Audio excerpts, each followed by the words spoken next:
کل رات ایک مجلس میں محفل میلاد میں تھا. اب حال سنانا چاہتا ہوں ہم کیا ہیں. میری مصیبت یہ ہے میں تھوڑا سا چونکہ دنیا کو اور نظر سے دیکھتا ہوں تو پھر میرے لیے معاملات بڑے مشکل ہو جاتے ہیں کہ ہم کیا بتا رہے ہیں اور کیا سمجھا رہے ہیں اور لوگ کہاں جا رہے ہیں. محفل میلاد ہے, بیٹھے ہیں, ایک بندے نے گفتگو میں کسی جگہ ابھی نہیں مارنا تھا نعرہ اس نے مار دیا. غلطی اسے یہ ہو گئی 1 منٹ بعد نعرہ لگاتا اچھا تھا, وہ 1 منٹ پہلے نعرہ لگا بیٹھا, ابھی میں جملہ بول رہا تھا ختم نہیں ہوا تھا اس نے نعرہ لگا دیا. اتنی سی بات پہ ساتھ بیٹھے ایک درویش صورت انسان اس سے الجھ پڑے. کہا تجھے تمیز ہی نہیں مسجد میں بیٹھنے کی. اور 2 منٹ کے اندر اندر دونوں کھڑے ہو گئے تھے ایک دوسرے سے لڑنے کے لیے. کہاں بیٹھے تھے یہ؟ میلاد کی محفل میں, مسجد کے اندر. معاف کرنے کو کوئی بندہ تیار نہیں ہے کسی کو. اخلاق کہاں ہے؟ مولا علی رضی اللہ تعالیٰ عنہ نے حضور سید عالم کا حلیہ بیان کیا, آپ کی صورت بیان کی, ساتھ سیرت بھی بیان کی. ترمذی شریف میں حضور کا حلیہ بیان کرتے ہوئے کیا الفاظ دیے, کہتے ابیض مشرب, میرے محمد گورے رنگ کے تھے, سرخی جھلکتی تھی چہرے میں. چہرے کا حلیہ بیان کر رہے ہیں. وہ حلیہ بیان کرتے ہوئے احدب الاشفار ادعج العینین, حضور کی آنکھیں سیاہ تھی پلکیں لمبی تھی. حلیہ بیان ہو رہا ہے, کرتے کرتے حلیہ بیان کرتے کرتے اب سیرت کی طرف پلٹ کے آ گئے اور کہنے لگے اجود الناس کفا واشرحہم صدرا, میرے مصطفیٰ کا ہاتھ سخاوت کے لیے کھلا ہوا تھا, میرے سرکار کا سینہ وہ بالکل تنگ نہیں تھا, کھلا سینہ تھا سرکار کا. الینہم عریقا, مزاج بڑا ہی نرم تھا. اکرمہم عشرا, آپ کا سیرت آپ کا طریقہ بڑا نیک تھا. من راہ بدیہتن ہابہو, اگر کوئی حضور کو اچانک دیکھ لیتا نا, دور سے نظر پڑتی, حضور کے چہرے پر نظر پڑتی, فوراً اس بندے پر آپ کا روب طاری ہو جاتا, اسے لگتا بہت عظیم ہستی ہے, روب میں آ جاتا. لیکن جب قریب آتا, من خالتہ معرفتن حبہو, جب وہ حضور کے قریب آتا, بات کرتا, سرکار کی سنتا, تو اگلے لمحے ساری دنیا سے زیادہ حضور سے محبت کرنے لگ جاتا. طریقہ ہے. اور اس طریقے کا ایک میں عرض کر دیتا ہوں, حضرت علی رضی اللہ تعالیٰ عنہ اور سرکار دو عالم چلتے ہوئے آ رہے ہیں. طریقہ سیکھنا ہے ہمیں محمد عربی کا. چلتے ہوئے آ رہے ہیں, ایک شخص اونٹنی پہ بیٹھا ہوا آگے سے آیا, اونٹنی سے اترا, اس نے آگے کہا یا رسول اللہ, فلاں بستی کے کچھ لوگ تھے, میں ان کو دین کی باتیں بتاتا تھا, وہ مسلمان ہو گئے. حضور میں نے ان سے وعدہ کیا, ان اسلموا اتاہم الرزق رغدا, او اسلام قبول کر لو اللہ بڑی برکتیں دیتا ہے. میں ان سے کہتا تھا اللہ رزق کے خزانے کھول دے گا, خزانوں کے دروازے کھول دے گا. میں ان سے کہتا تھا یا رسول اللہ وہ مسلمان ہو گئے, اب مشکل یہ بنی ہے کہ قحط پڑ گیا ہے, ارد گرد سارے علاقوں میں قحط پڑ گیا ہے. اس قحط کی لپیٹ میں ان کا علاقہ بھی آیا ہے. میں ان سے وعدے کرتا تھا کہ اگر مسلمان ہو جاؤ گے تو رزق کے خزانے ادھر آئیں گے. قحط پڑ گیا ہے اچانک سے, وہ پریشان ہیں. حضور مجھے ڈر لگتا ہے, پہلے وہ غریب تھے, مذہب میں داخل ہوئے, 4 دن آسانی دیکھی, پھر قحط کا شکار ہوئے, تنگ ہو کر پھر نہ پلٹ جائے. حضور مہربانی فرمائے کچھ ان کے لیے کھانے پینے کا سامان بھیج دیں, حضور ان کے لیے کچھ پیسہ کا انتظام کر دیں تاکہ ان کو اس قحط کے عالم میں سہارا مل جائے. سرکار نے حضرت علی کی طرف دیکھا سوالیہ نظروں کے ساتھ, اور یہ سوال اس لیے تھا کہ پچھلے ہی دنوں کوئی خزانے میں سامان آیا ہوا تھا. حضرت علی کو دیکھا, حضرت علی نے عرض کی یا رسول اللہ جو سامان آیا ہوا تھا ہم نے سارا ہی غریبوں میں بانٹ دیا ہوا ہے. مطلب یہ کہ اب کچھ پاس کچھ نہیں. ابھی یہ باتیں ہو رہی تھی, زید بن سونا ایک یہودی پاس سے گزر رہا تھا, اچانک سے وہ قریب آیا, آگے کہنے لگا محمد تو نے مجھ سے وعدہ کیا تھا کہ تو مجھے کھجوریں بیچے گا فلاں باغ کی اتنے دنوں کے بعد. آپ نے فرمایا کھجوریں بیچنے کا تو وعدہ کیا تھا, یہ نہیں کہا تھا فلاں باغ کی دوں گا, باغ کا نام نہیں لیا تھا میں نے. اس نے کہا اچھا چلو ٹھیک ہے, نہیں لیا تھا باغ کا نام, کھجوریں دینے کی بات تو ہوئی تھی نا. آپ نے فرمایا ہاں لیکن ابھی وقت نہیں ہوا. اس نے کہا یہ مجھ سے پیسے لو, جب وقت آئے گا تو میں آ جاؤں گا کھجوریں لینے کے لیے, اپنی کھجوریں. پیسے بک کر رہا ہے جیسے کہتے ہیں. اس نے 80 دینار سونا حضور کی مٹھی میں رکھ دیا. یہ رکھ کے زید چلا گیا. سرکار دو عالم نے اسی وقت وہ جو بندہ تھا اونٹنی پہ آیا ہوا اسے پکڑائے 80 دینار سونے کے, فرمایا دوڑ کے جا ان غریبوں کو جو نئے نئے مسلمان ہوئے ہیں کہیں پریشان نہ ہو جائے, جا ان کی مٹھی میں 80 دینار رکھ دے سونے کے. وہ لے کے چلا گیا. اب چند دن گزرے, وہ وقت آ گیا جب سرکار نے کھجوریں دینے کا وعدہ کیا تھا. 4 دن رہتے تھے وعدے کو. یہودی زید ایک دن آیا, دیکھا کہ نبی اکرم صلی اللہ علیہ وسلم, ابو بکر صدیق, عمر فاروق, عثمان غنی سارے لوگ جنت البقیع میں کسی کا جنازہ پڑھ کے آ رہے ہیں. گیا آگے. ابھی 4 دن مقررہ تاریخ کو رہتے تھے.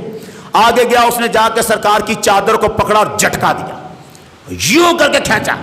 کہا اللہ تقدینی حقی, میرے ساتھ وعدہ کیا تھا, لا میری کھجوریں, مجھے پہلے ہی پتا تھا. اندازہ دیکھو اس کا, یہودی کا انداز دیکھیں. مجھے اتنی زور سے چادر کھینچی کہ یہاں گردن مبارک میں نشان رگڑ کے پڑ گئے, اور چادر کھینچ کے اس نے زمین پہ گرا دی سرکار دو عالم. اور ساتھ کہنے لگا میں پہلے ہی جانتا تھا, اللہ کی قسم میں جانتا تھا, فواللہ ما علمتکم یا بنی عبد المطلب الا لمطلن, مجھے پہلے ہی پتا تھا تم جو بنی عبد المطلب ہو نا, عبد المطلب کا جو خاندان ہو سارے ایویں ٹال مٹول ہی کرتے ہو, بہانے باز لوگ ہو تم. کس کو کہہ رہا ہے؟ حضور سید عالم کو کہہ رہا. کہاں؟ ابو بکر بھی پاس ہے, عمر فاروق بھی پاس ہے, عثمان غنی بھی پاس ہے, صحابہ کے ساتھ جنازہ پڑھ کے آئے. اور زید نے اتنے سخت انداز سے, عمر فاروق پاس کھڑے تھے, آگے بڑھ کے ایسے کندھے پہ دھکا مارا, پیچھے جا, یا عدو اللہ اتقول لرسول اللہ ما اسمع, وہ تو اللہ کے رسول سے اس انداز میں بات کر رہا ہے. دھکا مارا. جو ہی اسے دھکا مارا وہ گرا, اٹھا, کپڑے جاڑے, چلا گیا. نہیں رکا یہاں پر. اس نے دیکھا نا کہ تیور بدل گئے ہیں ساتھ والوں کا, چلا گیا. حضور نے عمر فاروق سے کیا فرمایا؟ فرمایا عمر یہ جو تو نے کیا ہے نا یہ نہیں کرنا چاہیے تھا, یہ نہیں کرنا چاہیے تھا. زیادہ بہتر یہ تھا تو مجھے کہتا کہ محمد آپ نے اسے وعدہ کیا ہوا ہے تو کھجوریں دیں, اسے سمجھاتا آرام سے کہ تقاضا یوں نہیں کرتے. تو اس طرح بات کرتا, یہ طریقہ جو تو نے کیا ہے اس کو دھکا دے کے مارا ہے, یہ کام ٹھیک نہیں کیا. تجھے چاہیے تھا مجھے بھی کہتا کہ حق ادا کریں, اور اسے بھی کہتا کہ تقاضا نرمی سے کر. تو نے یہ انداز ٹھیک نہیں کیا. اب ایسے کر, جا جتنی کھجوروں کا سودا طے ہوا تھا نا اس کے لیے وہ کھجوریں بھی لے جا, اور 2 من کھجوریں اسے زیادہ دینا. یہ جو تو نے اس کے ساتھ زیادتی کی ہے اس کے بدلے میں 2 من کھجوریں, 2 من کھجوریں اسے زیادہ دینا. اب عمر فاروق رضی اللہ تعالیٰ عنہ, سرکار کا حکم تھا. عمر فاروق نے 2-4 بندے ساتھ لیے, کھجوروں کے ٹوکرے اٹھائے, اس کے گھر چلے گئے. زید بن سونا, زید آگے بیٹھا ہوا ہے. عمر فاروق گئے, یہ کھجوریں ہیں تمہاری اور یہ 2 من کھجوریں اضافی ہیں. اس نے کہا یہ 2 من کھجوریں کس لیے ہیں؟ حضرت عمر فاروق رضی اللہ تعالیٰ عنہ فرمانے لگے محمد عربی صلی اللہ علیہ وسلم نے فرمایا ہے میں نے تجھ سے جو دھکا تجھے دیا تھا نا تو سرکار نے فرمایا کہ تو نے اس کے ساتھ زیادتی کی ہے, 2 من کھجوریں اس کے بدلے میں دے کے آؤ اسے. میں اس کے بدلے میں کھجوریں دے کے آیا ہوں, لے کے آیا ہوں کھجوریں. اس نے کھجوریں رکھ لی. حضرت عمر فاروق کا بازو پکڑ لیا, بازو پکڑ کے کہتا ہے استعرفونی یا عمر, عمر جانتا ہے میں ہوں کون؟ حضرت عمر کو کہنے لگا زید. اس نے ابھی تک حضرت عمر فاروق کو نہ اس کے نام کا پتہ ہے نہ اس کی شکل کا پتہ ہے. نام تو میں آپ کے سامنے لے رہا ہوں نا کہ وہ زید تھا بندہ, وہ اس پہلی ملاقات تھی وہاں. اس نے کہا جانتے ہو میں ہوں کون؟ حضرت عمر فاروق رضی اللہ تعالیٰ عنہ فرمانے لگے نہیں میں تو نہیں جانتا، دیکھا ہی پہلی بار ہے۔ اس نے کہا انا زید بن سونا، میں زید بن سونا ہوں۔ جو ہی نام سنا عمر فاروق کو کھٹکا، کہنے لگے وہ جو یہودیوں کا سب سے بڑا عالم ہے تو وہ ہے؟ زید بن سونا یہودیوں کا سب سے بڑا عالم تھا۔ اس نے کہا عمر فاروق کہنے لگا تو یہودیوں کا عالم ہے؟ اس نے کہا ہاں میں یہودیوں کا عالم ہوں، وہی زید بن سونا ہوں۔ عمر فاروق کہنے لگے تو عالم ہے، تو بتا جس طریقے سے تو نے محمد سے گفتگو کی وہ طریقہ تھا گفتگو کرنے کا؟ تو نے حضور سے جس انداز سے بات کی وہ بے ادبی نہیں تھی؟ اس نے کہا تھی، بے ادبی تھی، میں نے جان بوجھ کے کی تھی، میں نے جان بوجھ کے بے ادبی کی تھی۔ اس نے کہا کیوں کی تھی؟ عمر فاروق کہنے لگے کیوں کی تھی؟ اس نے کہا عمر اور میں یہودیوں کا سب سے بڑا عالم ہوں، میں نے محمد کے چہرے کو دیکھا، قد عرفت کل علامات النبوت فی وجہ رسول اللہ، میں نے دیکھا نبوت کی جتنی علامتیں میں نے پچھلی کتابوں میں پڑھی ہوئی تھی محمد کے چہرے میں ساری پوری ہو رہی۔ دو نشانیاں رہ گئی تھیں، دو نشانیاں رہ گئی تھیں، ساری اس کے چہرے میں پوری تھی، بس دو نشانیاں تھیں۔ میں نے تورات میں پڑھا تھا آخری نبی جب آئے گا اس کی علامت یہ ہے یسبقو حلمہ جہلہ، اس کے غصے پر اس کی حلیمی غالب آ جائے گی۔ تورات میں لکھا تھا اسے غصہ آیا بھی تو وہ اتنا حلیم ہے، حلیمی غالب آ جائے گی۔ اور دوسری علامت تورات میں لکھی تھی آخری نبی کی علامت یہ ہے لا یزیدہ بالجہل بشدت الجہل الا حلما، اگر کوئی اس کو غصہ چڑھائے گا نا تو وہ آخری نبی کی حلیمی اور بڑھتی چلے جائے گی۔ جتنا اسے کوئی غصہ چڑھائے گا وہ اتنا ہی نرم مزاجی سے پیش آئے گا۔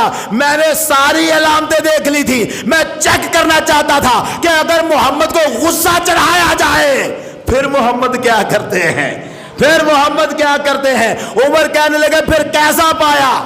کہنے لگا کیسے کو جوڑ، او شہدوں کا میں تجھے گواہ بناتا ہوں، عمر میں تجھے گواہ بناتا ہوں انی قد رضیت باللہ ربا و بالاسلام دینا و بمحمد نبیا، اعلان کرتا ہوں آج سے میرا رب اللہ ہے، دین اسلام ہے، نبی محمد۔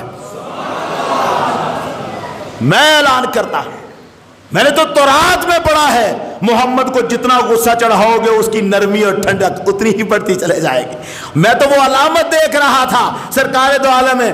اس نے کہا ساتھ ہی اس نے کہا عمر میں بڑا مالدار بندہ ہوں اور میں اب اعلان کرتا ہوں میرا آدھا مال محمد کی امت کے لیے وقف ہے، سب وہ تقسیم کریں، اب چل مجھے ذرا حضور کے پاس لے چل، جو میں نے ان کے ساتھ کیا ہے معافی بھی تو مانگنا چاہتا ہوں۔ ادھر سرکار دو عالم کی خدمت میں عمر فاروق کا ہاتھ پکڑا ہوا زید بن سونا یہودی عالم ہاتھ پکڑا ہوا سرکار کی مجلس میں داخل ہوا، مصطفیٰ دیکھ کے مسکرا رہے تھے۔ سرکار کو کون سی خبریں نہیں تھی، مسکرا رہے تھے۔ آپ کو دیکھتے ہی دور سے ابھی اندر داخل ہو رہا ہے اور وہی سے پڑھ رہا ہے اشہد ان لا الہ الا اللہ و اشہد ان محمدا عبدہ و رسولہ، کلمہ پڑھ کے سرکار دو عالم نے اسے قبول فرمایا ہے۔ یعنی سرکار کا طریقہ اور مزاج ہے کیا، جتنا کوئی غصہ چڑھائے اتنی سرکار کی حلیمی غالب آئے، آپ اتنی نرمی سے پیش آئے۔ اور ہم کہاں کھڑے ہیں، کوئی گور کے دیکھے تو صحیح، گور نہ تو دور ہے بس ویسے ہی دیکھے پھر ہمارا تیور بدل جاتے ہیں، میں تیرے باپ کا لے کے کھاتا ہوں ایسے دیکھ رہا ہے، کس طرح جرت ہوئی تجھے مجھے ایسے دیکھنے کی۔ ہم خدا بننے کے دعوے میں پڑے ہوئے ہیں، خدا بننے کے دعوے۔ محمد عربی کا طریقہ کہاں ہے، کس کو سکھایا تھا سرکار نے، کس کو سکھایا تھا، ساری دنیا پڑ گئی۔ وَمَا أَرْسَلْنَاكَ إِلَّا رَحْمَةً لِلْعَالَمِينَ، ہم نے محمد کو جہانوں کے لیے رحمت بنا کے بھیجا ہے، محمد جہانوں کے لیے رحمت، اور محمد کے امتی ایک دوسرے کے لیے زحمت، ایک دوسرے کو برداشت نہ کرے۔ جہانوں کے لیے رحمت بننا تھا، ہمیں سنت پوری کرنی تھی محمد عربی کی، جہانوں کے لیے رحمت بن کر، اور ہم آپس میں ایک دوسرے کے لیے زحمت بن کے کھڑے ہوئے۔ صرف نظر ہے دوسرے کی غلطیوں پر، صرف نظر ہے دوسرے کے عیبوں پر، جان بوجھ کے ڈھونڈ رہے ہوتے ہیں، لگ جائے پتہ اس میں یہ غلطی ہے، بڑے خوش ہوتے ہیں، چلو لگ جائے گا پتہ، اب پتہ لگے گا، مزہ آئے گا۔ ہم مزے لینے والے، چسکے لینے والے لوگ رہ گئے ہیں، ہماری کوئی وقت نہیں رہ گئی دنیا میں۔ کوئی بندہ کیلے کے چھلکے سے پھسل کر گرتا ہے، ہماری ہنسی چھوٹتی، ہم ہنستے ہیں۔ کسی کی گاڑی ٹکر کھائے، ہم کیا کہتے ہیں؟ ہون لگا ہی پتہ، بڑا شوخا بنا پھرتا تھا۔ ہم دردی نہیں کرنا چاہتے ہم کسی کے ساتھ، ہم بس پتہ لگوانا چاہتے ہیں لوگوں کو ایک دوسرے کا، تجھے پتہ لگنا چاہیے۔